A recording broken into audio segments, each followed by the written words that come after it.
Heard them say that a paper passport fell out of one of the towers and was picked up by a police officer on the street.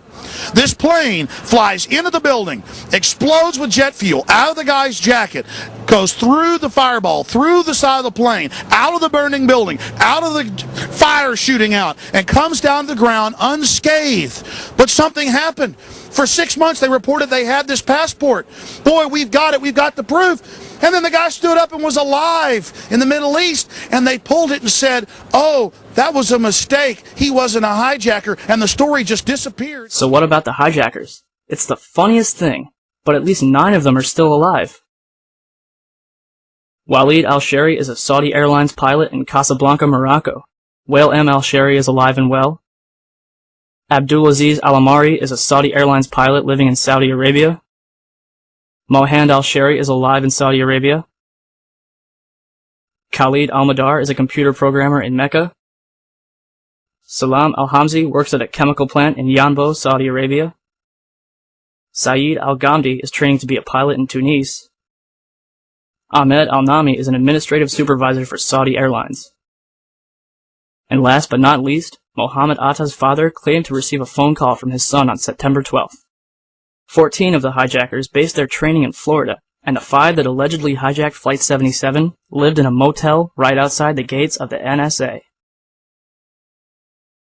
Not to mention, the official autopsy report for Flight 77 does not list the hijackers. And the opening paragraph makes no mention of their absence.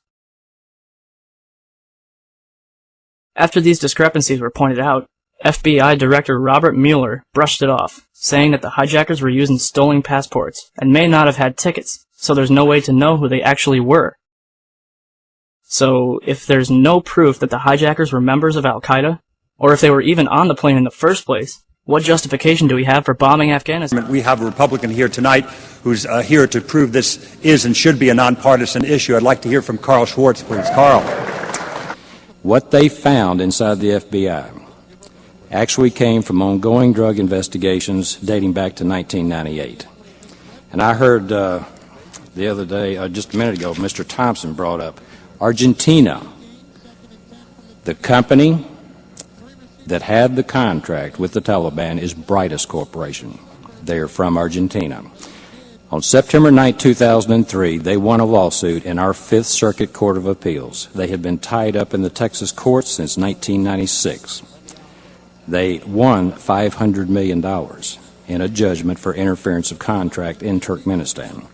The only remaining thing was to take the Taliban and Brightest out.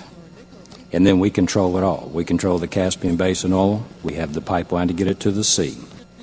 The oil and gas in the Caspian Basin in current dollars is worth somewhere between 11 and 12 trillion dollars. If you look at who was on the 9/11 Commission, on the Democrat side, who was directly benefiting, Mr. Ben Venice law firm was the law firm that kept Brightest tied up. They're also the law firm that lost the lawsuit when it went to the Supreme Court and the Fifth Circuit. They kept them tied up at least from 1998. They're involved in Pakistan, Turkmenistan, Kazakhstan, and Uzbekistan in about 20 different ways. You got the guy Thompson, the Republican governor, former governor of Illinois. He is sitting on the board of FMC. They have an oil and gas subsidiary. They make equipment. They're selling a lot of it overseas in the Caspian. Jamie Gorelick, I thought she was going to be a go-getter. I mean, I was rooting for her because she acted like she knew what she was doing. She sits on the board of Schlumberger, which is a competitor to Halliburton.